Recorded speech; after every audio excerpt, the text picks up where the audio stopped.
कुरान पाक इलाज भी है, शिफा भी है, दवा भी है, रिस्क भी है, रहमत भी है। नाज़रीन इकराम, अस्सलामु अलैकुम वरहमतुल्लाहि वबरकातुहू। आज हमारा मौजू है कुरान मजीद की अज़मत। कि दरसे कुरान अगर हमने ना भुलाया होता तो ये ज़माना ना ज़माने ने दिखाया होता। कुरान जिसके बारे में आता है, कुरान इलाज भी है, शिफा भी है, दवा भी है, और तुम्हारे घरों की बरकत है, रहमत है। अल्लामा मुफ्ती सलमान अज़हरी साहब की ज़ुबानी सुनते हैं। कुरान पाक इलाज भी है, शिफा भी है, दवा भी है, रिस्क भी है, रहमत भी है। अज़ीज़ान गिरामी, मेरे आका सल्लल्लाहु तआला अलैहि वसल्लम ने फरमाया, अहादीस के चंद जुमले मैं आपके सामने रख दूं। रसूल पाक सल्लल्लाहु तआला अलैहि वसल्लम फरमाते हैं कि जो कुरान घर में तिलावत करता है उसके लिए एक फरिश्ता है जिसका नाम सकीना है। हज़रत उसैद बिन हुज़ैर रज़ियल्लाहु तआला अन्हु एक सहाबी हैं, वो रात में तिलावत कर रहे थे, अचानक बादल का एक टुकड़ा नीचे आ गया। बादल का टुकड़ा कभी नीचे आपने देखा नहीं होगा, उसमें क्या होता है मालूम है? जैसे फ्रिज खोलने के बाद बहुत तेज शबनम जैसी ठंडक रहती है, इस तरह बादलों को कुछ जमी हुए पानी और बर्फ जैसी चीजें घेरी हुई रहती है। एक टुकड़ा उनके ऊपर आ गया। हज़रत उसैद डर गए, उनका घोड़ा हिनहिनाने लगा, तो तेजी से उछल कूद करने लगा, और वो कुरान पढ़ रहे थे उस वक्त, और उन्होंने कुरान छोड़ दिया और सुबह हुजूर अकरम सल्लल्लाहु अलैहि वसल्लम के दरबार में आए। कहा, या रसूल अल्लाह सल्लल्लाहु अलैहि वसल्लम, मुझे डर लग रहा है, रात को मैं छत पर बैठकर कुरान पढ़ रहा था, सिर्फ मेरी बीवी है और मेरे घर में एक घोड़ा है, मुझे डर ये लगा कि आसमान से कुछ बरस जाएगा और मैं हिलाक हो जाऊंगा। बादल का टुकड़ा यहां तक आ गया था, सर तक आ गया था, और मेरा घोड़ा भी देख करके हिनहिनाने लगा, उछल कूद करने लगा, ये क्या मामला है? अल्लाह के हबीब सल्लल्लाहु तआला अलैहि वसल्लम ने फरमाया, मुस्कुराया, कहा, उसे तिलावत छोड़ क्यों दिया? और पढ़ते रहते हैं, इसलिए कि वो फरिश्ता है जिसे कुरान सुनने का बहुत शौक है। जब भी कोई कुरान तिलावत करता है तो आसमानों से उतर आता है। यहां तक कि मेरे आका सल्लल्लाहु अलैहि वसल्लम ने फरमाया, फजर की नमाज में आओ, अपने मुंह साफ करके आओ, अपने मुंह की बदबू निकाल करके आओ। पूछा क्यों? फरमाते हैं मेरे आका सल्लल्लाहु अलैहि वसल्लम, जब तुम नमाजों में कुरान की तिलावत करते हो, कुछ ऐसे फरिश्ते हैं वो अपना मुंह तुम्हारे मुंह से लगा देते हैं, तो मुंह की बदबू ना हो, फरिश्तों को तकलीफ ना हो, इसलिए कि वो कुरान सुनने के शौकीन हैं। जब तुम तिलावत करते हो तो वो उतर जाते हैं और तुम्हारे मुंह से अपना मुंह लगा लेते हैं। कुरान की ये बरकत है मेरे अजीज, दूसरी किताबों के लिए कहीं ऐसी फजीलत नहीं मिलती। ये तो मैं दायरा इस्लाम में मौजूद मेरे आका सल्लल्लाहु तआला अलैहि वसल्लम की बताई हुई हदीसें आपको पहले बता रहा हूं। मैं फिर दुनियावी मामलात में भी आऊंगा कि कुरान कहां कहां हमारी रहनुमाई करता है। पहले तो हम अपने दायरे में देखें, हम छोड़े हुए हैं ना इसको। इकबाल ने कहा था, वो जमाने में मुअज़्ज़ज़ थे मुसलमान होकर, आज तुम खार हुए हो तारीके कुरान होकर। आज तुम खार हुए हो तारीके कुरान होकर, कुरान छोड़ करके ही जलील हुए हैं, बाकी और कोई वजह नहीं है। अल्लाह तबारक व तआला ने जो मुकद्दस चीज तुम्हारे लिए उतारी, पिछली उम्मतों को कभी ये चीज नहीं मिली। कुरान जैसी बरकत किसी उम्मत को नहीं मिली जो उम्मत मुस्तफ़ा सल्लल्लाहु अलैहि वसल्लम को मिली। तौरात आई है, इंजील आई है, ज़बूर आई है, सबको मालूम है ना, आसमानी किताबें आई। जाओ है मुसलमानों, ढूंढ करके लाओ तौरात का एक नुस्खा जो मूसा अलैहिस्सलाम पर उतरा था, ढूंढ करके ले आओ। इंजील का एक नुस्खा कि जो ईसा अलैहिस्सलाम पर उतरा था, ज़बूर का एक नुस्खा लेकर के आओ। आज वो किताबें नापैद हैं, और अगर हैं तो उसमें इख्तिलाफ। खुद ईसाइयों के यहाँ 4 किस्म की इंजीलें पाई जाती हैं, यहूदियों के यहाँ तौरात ओल्ड टेस्टामेंट में, यूनान वालों का अलग, फला जगह का अलग, जर्मनी के अलग, यूके के अलग, अमेरिका के अलग। जाकर के देखोगे तो उनके नुस्खों में अलग अलग तब्दीलियां हैं। ज़बूर नाम की जो किताब थी दाऊद अलैहिस्सलाम पर, वो कहाँ है? उसकी कितनी आयतें गायब, किसी को नहीं पता। लेकिन दुनिया में अगर खालिद हमेशा रहने वाली कोई किताब है तो कुरान मुक़द्दस है। तुम जाओ अमेरिका में भी तुम्हें यही कुरान मिलेगा जो सूरह फातिहा से शुरू हो रहा है। अरब में जाओ यही कुरान मिलेगा जो वन्नास पे ख़त्म हो रहा हो। हिंदुस्तान में आओ यही कुरान मिलेगा जिसके दरमियान में सूरह कहफ है। कहीं पर भी जाओ कुरान उसी तरह से आज मौजूद है। तुम्हें डरने की ज़रूरत है मुसलमानों, कुरान कहीं ज़ाया नहीं होगा, कहीं ज़ाया नहीं होगा। आज कुछ लोग ये सोचते हैं कि कुरान को हम मिटा देंगे, खाक मिटा देंगे, खाक मिटा देंगे। तुम जैसे बहुत आए, तुम्हारे से बड़े बड़े बल्कि सड़े सड़े भी आए, कुरान का कुछ नहीं कर सके, इसलिए कि इसके हिफाजत की जिम्मेदारी खुद अल्लाह ने ली है।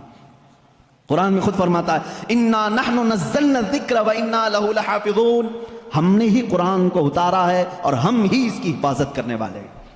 अब अल्लाह के जिम्मे में है, इसीलिए कुरान की हिफाजत का जिम्मा उम्मत को नहीं दिया गया, वरना यही हाल होता जैसे पहले की उम्मतों ने किया। ईसाई उलमा क्या करते थे, अमीरों के लिए अलग आयतें बताते थे, गरीबों को अलग आयतें बताते थे, पैसा लेते थे, आयतें बदल देते थे। अगर उम्मत के हवाले ये कुरान भी छोड़ दिया जाता तो दुनियादार जर खरीद मौलवी वो कुरान को भी बेच देते हैं, हुकूमत को राजी करने के लिए आयतें बदल देते हैं। लेकिन अल्लाह ने उम्मत के हवाले नहीं रखा, खुद अपने हिफ्ज़ व अमान में रखा है। कुरान को कोई बदल नहीं सकता। ला तब्दील लिकलिमातिल्लाह, रब ताला खुद फरमा रहा है अल्लाह के एक कलमे में भी तब्दीली नहीं। खौफ किस बात का तुम्हें, इसकी कुरान की इतनी हिफाजत की गई है कि इसके सारे अल्फाज गिन के रख लिए गए हैं। एक लफ्ज़ भी अगर कम हो गया तो पता चल जाएगा ये कुरान नहीं है। अल्फाज तो दूर की बात है मेरे अजीज़ों, इसकी सूरतें महफूज हैं। 114 सूरतें हैं, इसमें एक कम भी नहीं होगी, ज़्यादा भी नहीं होगी। हम ये सब महफूज हैं। जो आलिम होगा, जो हाफिज होगा, करोड़ों की तादाद में उलमा भी हैं, वो सबको मालूम है। यानी कुरान की ये बातें जानने वाले उलमा की बात कर रहा हूँ, सबको मालूम है कि कुरान में 114 सूरतें हैं, 540 रुकू हैं। इतना ही नहीं बल्कि इसके जो है हर्फ भी गिन लिए गए, आयतें भी गिन ली गई हैं। 6666 आयतें हैं, हरूफ भी गिने गए हैं, ज़बर भी गिने गए हैं, ज़ेर भी गिने गए हैं, बल्कि इसके नुक्ते भी गिन के रखे गए हैं। कहीं एक नुक्ता भी कम नहीं कर सकोगे।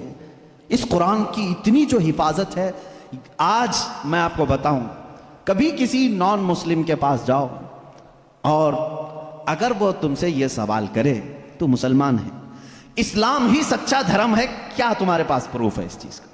तुम क्या कहोगे? हुजूर सल्लल्लाहु तआला अलैहि वसल्लम के मौजज़े सुनाओ, इनकार करेगा। मेरे आका सल्लल्लाहु तआला अलैहि वसल्लम ने चांद के 2 टुकड़े फरमाए, सूरज को पलटा दिया, बहुत सारे मौजज़े हैं, वो कहेगा मैं नहीं मानता इन चीज़ों को, वो उस ज़माने में थे, मैं कहाँ देखा हूँ। अगर तुम उसके सामने इस्लाम की अजीम फतूहात को दिखाओगे, वो कहेगा मैं नहीं मानता, ये सब कहानियाँ होंगी, हमारे भी भगवानों के जिक्र इस तरह से किए गए हैं, इसी तरह की बातें हमारे पास भी मौजूद हैं। हर कोई कहेगा। तुम्हारे पास अगर अपने हक होने की कोई अलामत आज भी मौजूद है तो सिर्फ कुरान पाक है। उसे कहो मेरे सच्चे मजहब पर और अच्छे मजहब पर कायम होने की सबसे बड़ी दलील, सबसे बड़ा प्रूफ कुरान है, ला करके दिखाओ। इस तरह की कोई दूसरी किताब किसी के पास हो, कम से कम 1400 साल से जो महफूज चली आ रही है दुनिया में, किसी लेबोरेटरी में भी, किसी लाइब्रेरी में भी इतनी पुरानी कोई किताब आज महफूज मौजूद है ही नहीं। ये मेरी बात नहीं, सारी दुनिया का जो दूसरे रिलीजन से ताल्लुक़ रखते हैं उनका भी यही कौल है कि कुरान से ज़्यादा महफूज इस दुनिया में अब कोई चीज़ नहीं रह गई। इसकी हिफाजत को अल्लाह ने इस तरह से तरतीब देकर फरमाया है कि मुसलमान अपने बच्चों को हाफिज़ कुरान बनाते हैं और इसकी हिफाजत में लगे हुए हैं। अल्लाह ताला ने सीनों को चुना हुआ है इस कुरान की हिफाजत के लिए।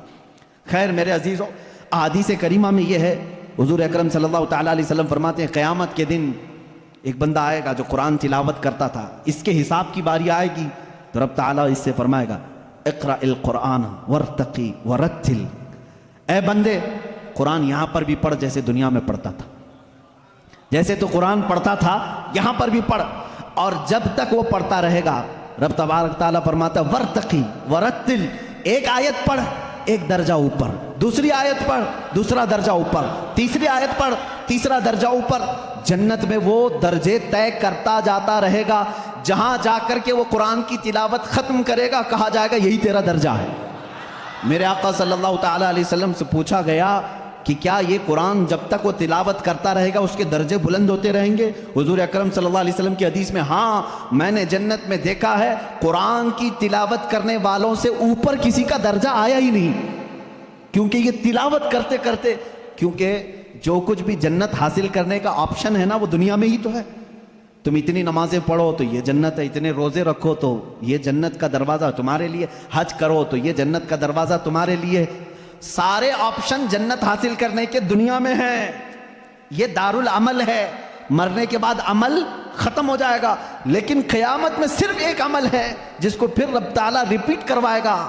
वहां नहीं कहा जाएगा नमाज फिर से पढ़ के दिखा, हज करके दिखा, रोजा रख के दिखा, खत्म हो गया अमल। लेकिन कुरान पढ़ने वाले को कहा जाएगा अब भी चाहता है तो पढ़ और ऊपर चल जा और बढ़ता जा।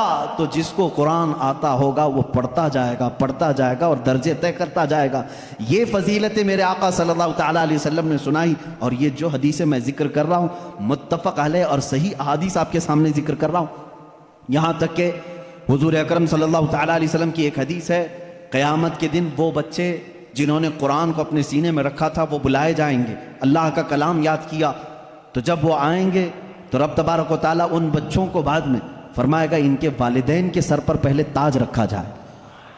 उल्बिस वालिदाहु ताजन यौमल क़ियामती, रसूल करीम सल्लल्लाहु अलैहि वसल्लम फरमाते क़यामत के दिन ऐसा ताज पहनाया जाएगा जिससे सूरज की रोशनी भी फीकी पड़े।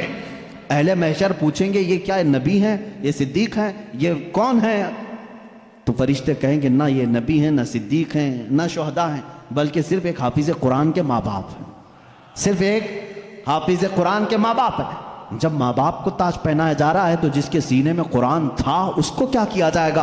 रब ताला उसके लिए फरमाता है, मेरे आका सल्लल्लाहु अलैहि वसल्लम ने फरमाया उस हाफिज कुरान को बुलाया जाएगा और उससे कहा जाएगा ऐसे 10 लोग तेरे खानदान के जिन पर दोज़ख में जाना वाजिब हो गया, उनका हाथ पकड़, सिर्फ इसकी बरकत से मैं उनकी जहन्नम की सज़ा को माफ़ करके तेरे साथ जन्नत अता करूँगा।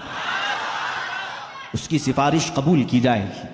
लेकिन याद रखें मेरे अजीज़ों, हाफिज़ कुरान कुरान की आयात पर अमल करता हो, उसका अदब भी करें, एहतराम भी करें। आज ज़माने में हुफ़ाज़ कुरान के साथ बहुत ही बुरे सलूक देखने को मिलते हैं। याद रखना क़यामत के दिन वो उस अजाब में मुब्तला होंगे जो कुरान की बेहुरमती करने वाले का अजाब होगा, क्योंकि वो हाफिज़ कुरान की बेअदबी करते हैं। हमारे बुजुर्गान दीन जो सलफ़ सालिहीन हैं, मैंने पढ़ा भी है, बुजुर्गान दीन का तरीक़ा तो ये होता था कि अगर कोई हाफिज़ कुरान ज़मीन पर बैठा है तो वो कभी ऊपर नहीं बैठते थे। हाँ, अगर